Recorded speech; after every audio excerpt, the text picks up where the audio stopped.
In 1945, the world called him a hero, the man who defeated Hitler, the father of victory. But behind the applause stood something darker, a god made of fear. His name, Joseph Stalin, the man who crushed empires and buried his own people to do it. The war had ended. But for millions inside the Soviet Union, peace never came. The camps stayed open. The executions continued. The fear never left. He ruled an empire built on silence, where truth was a crime, and loyalty meant survival for one more day. Every night, Stalin worked late. He didn't trust anyone. He read secret reports, letters, intercepted whispers. A man's words could decide his fate. A joke, a rumor, a look. Then, a signature. And a life was gone. 8 years earlier, he had purged his army, shot his own generals, Tukhachevsky among them.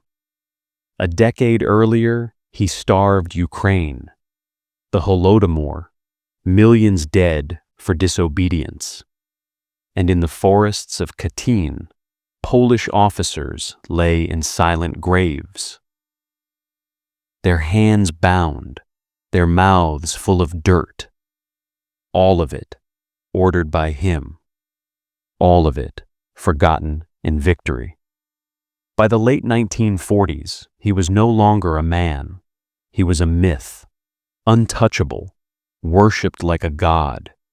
His portrait hung in every home, his name whispered like a prayer or a curse. Children learned his story before their own, and every family had someone missing because of him. But gods grow old too. And in the silence of his power, Stalin began to hear whispers, not from others, but from his own mind. Whispers of betrayal, plots, enemies everywhere.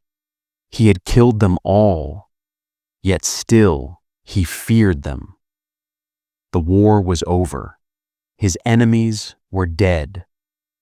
The world bowed before him.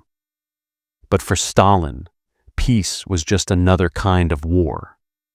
A war against shadows, against everyone he had ever trusted. And soon, those shadows would come for him. By 1952, Joseph Stalin was 73, old, sick, but still feared like the devil himself. He coughed blood in secret. His hands trembled. But no one dared notice, because noticing meant death. He read everything, every letter, every conversation recorded by the secret police.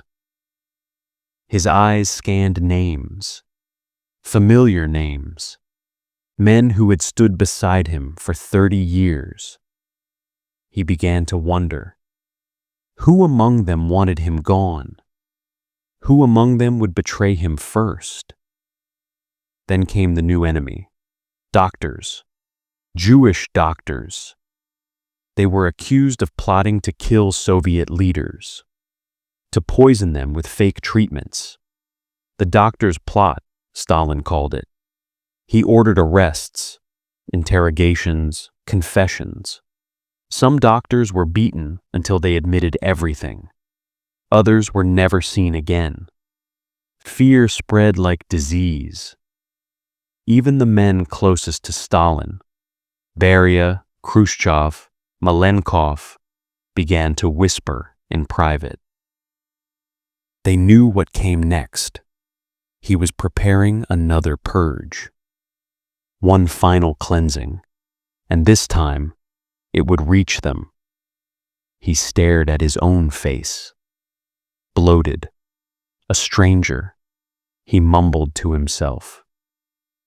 Words only he could hear. He had become his own prisoner, a man surrounded by walls of fear, walls he had built with his own hands. He burned names, erased records, even destroyed photos of old comrades, Bukharin, Kirov, Tukhachevsky, as if by burning their faces he could kill their ghosts. But ghosts never die easily. The empire was quiet, too quiet.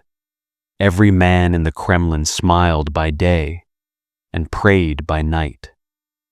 Stalin's mind was rotting from within. His fear had become a weapon he could no longer control. And on the first night of March 1953, the weapon would turn on him, March 1st, 1953. The man who ruled half the world sits down for dinner.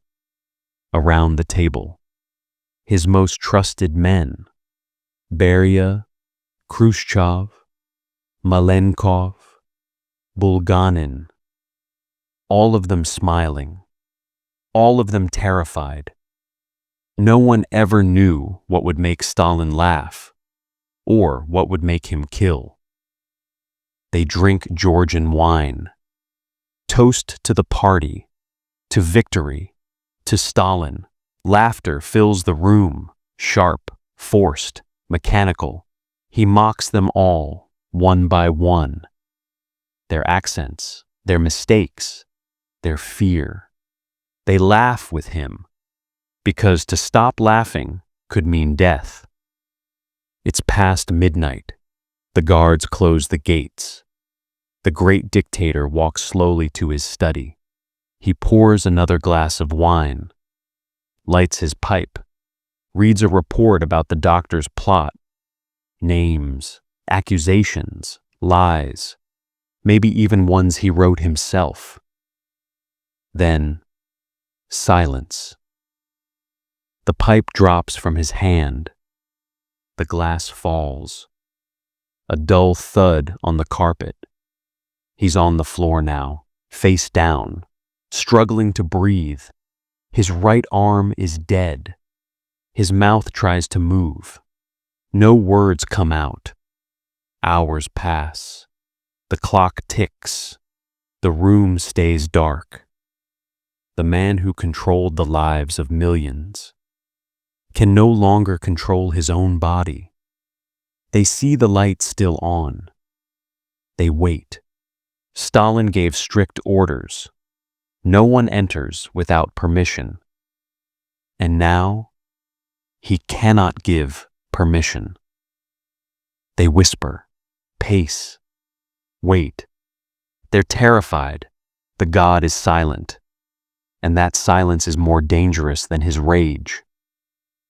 Inside the room, Stalin lies half-conscious. His breath rattles. His hand twitches. His eyes open and close, searching the ceiling for a god he never believed in. Outside, the guards do nothing.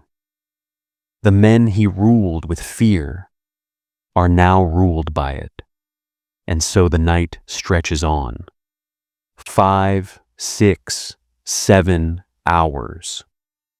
With the dictator drowning quietly in his own empire of silence.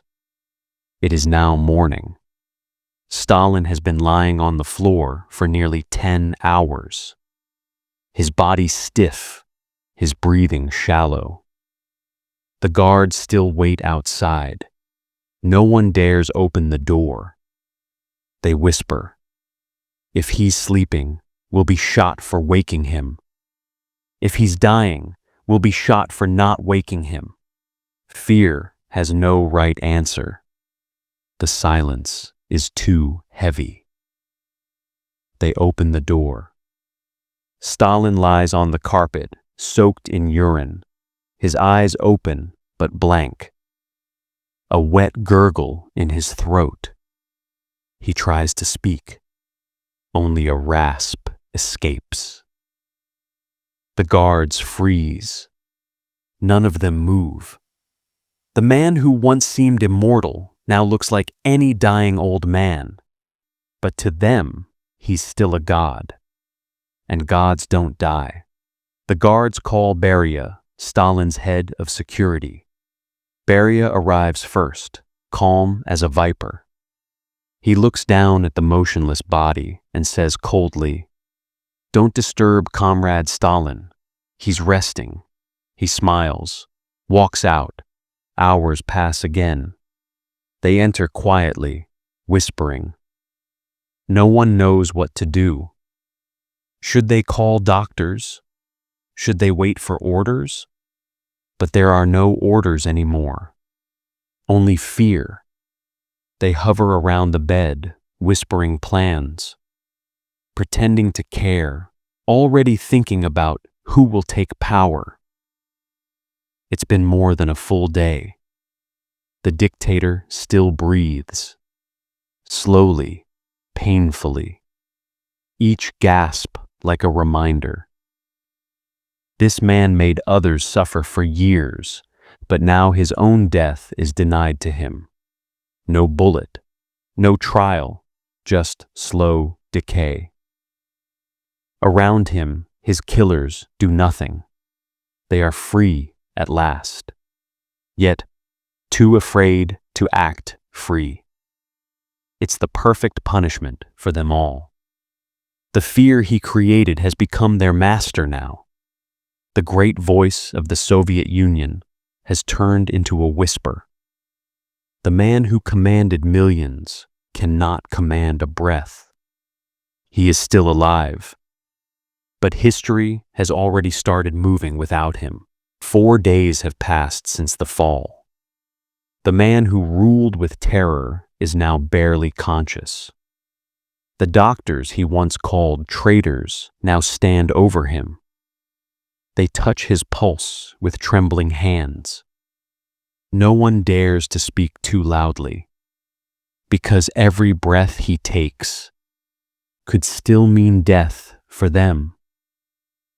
He groans, his body twitches, his eyes open for a moment, unfocused.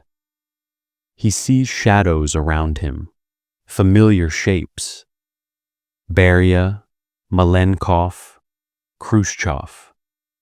Men who once obeyed his every word. Men who now wait for him to die.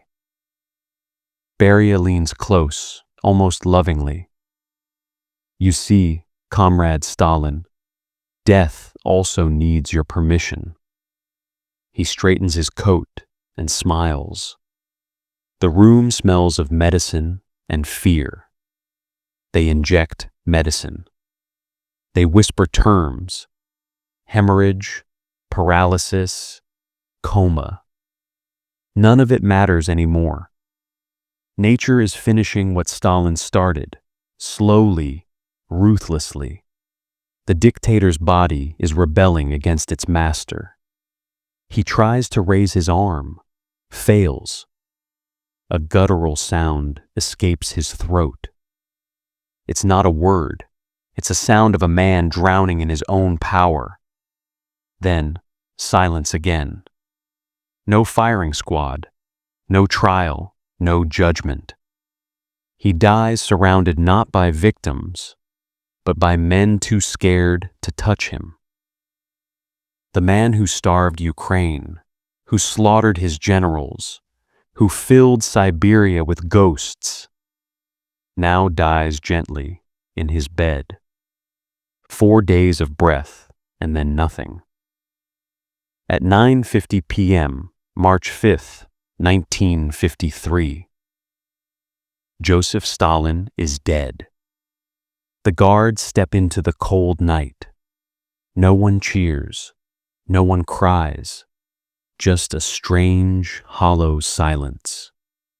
As if the whole country is waiting for permission to feel anything at all. For 29 years, Stalin's name was enough to kill a man. Now it's just an echo in the hallway. The tyrant is gone, but his shadow still covers half the earth. 4 days after his death, the Soviet Union prepared to bury its god. Across the empire, church bells rang, not for faith, but for fear. Millions wept openly. Others pretended to. Because in Stalin's country, even grief was a performance. The streets of Moscow overflowed. Crowds pressed shoulder to shoulder, people pushing, climbing, gasping to glimpse the coffin. They came to see him one last time. The man who had taken everything from them. Their fathers, their sons, their freedom. Yet they cried as if they had lost their savior. Stalin's body lay in a glass coffin, his face pale, lips pressed tight, still wearing the same expression he had in life. Cold, distant, unfeeling. Beria, Khrushchev, and Malenkov stood beside him, heads bowed, minds already plotting who would rule next. No tears for him, only calculation. The crowd grows violent. Too many people, too little space. Screams rise over the Soviet anthem. People are crushed against walls, trampled beneath boots. Old women, young soldiers, children. Hundreds die trying to say goodbye to the man who killed millions. Even in death, Stalin took lives. His funeral became another massacre, a final gift from the man who never stopped killing. The state called it an accident. No one dared call it the truth. The flag draped over his body, trumpets, guns firing salute. The crowd chanting, "Glory to Stalin!" But beneath the noise, somewhere deep inside the Soviet soul, was a strange, guilty relief. The nightmare was finally over. Stalin's body was sealed beside Lenin's, two gods of a godless empire. One had started the revolution, the other had turned it into hell. And though his body was gone, his shadow would linger for decades. When Stalin died, the world didn't breathe easier right away. It just went quiet. No one knew what to say. No one knew what to feel.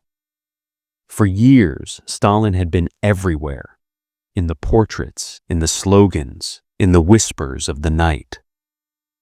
And now there was only silence. His inner circle gathers. Beria, Khrushchev, Malenkov, the same men who watched him die. They divide his power like vultures picking over a corpse. Each man smiles politely, each one sharpening his knife behind his back.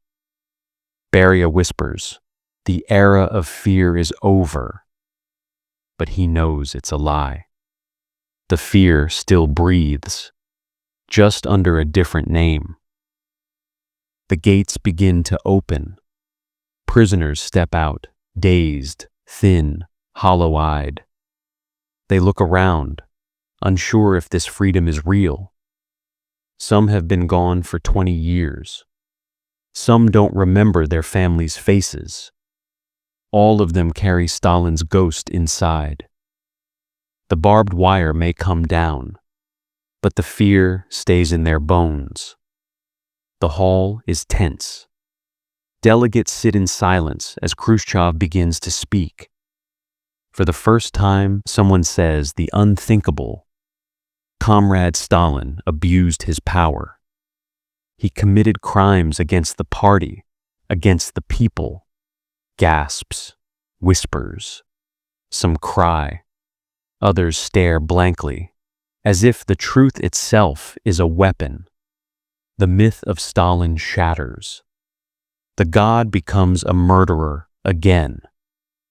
They tried to erase his name from monuments, remove his portraits from walls, rewrite his history. But how do you erase fear? How do you bury the man who buried millions? His death freed the living, but not their memories. For decades, the Soviet Union would live in his shadow, afraid to remember, afraid to forget. He built a world of fear, and in the end, it was fear that killed him. No gun, no revolution, just silence. The man who starved nations died with food in his kitchen.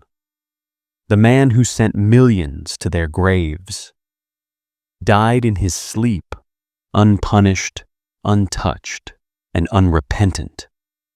That was Stalin's final victory, and humanity's greatest failure, Joseph Stalin, a man who began as a revolutionary and ended as a god of terror. He ruled through silence, through fear, through death. He didn't just kill his enemies. He killed trust, love, and hope itself. He turned comrades into informants, fathers into prisoners, heroes into ghosts. He built a nation on obedience and fed it with blood. Millions died nameless. In fields, in frozen camps, in ditches filled with bullets and lies. And when the time came for justice, justice never came. After decades of horror, he died not by the sword, but by the silence he created. No trial, no reckoning, only stillness. The man who made the world tremble left it without a sound. People wept for the monster who destroyed them. That's the final cruelty of his power. He made them believe they needed him. Even in death, they could not see the chains around their own necks. Decades later, his name still sparks feared debate and denial. Some still call him a hero. Some call him a murderer. But history doesn't forget, because the soil of his empire still hides too many bones. Joseph Stalin died in his bed. He escaped the pain he gave to millions. But his death was not peace. It was emptiness. And maybe that's the truest punishment of all. To die surrounded by those who hate you and loved by those you betrayed. This was the story of Joseph Stalin, a man who held the world in fear and left it in silence. This is the dark side of power.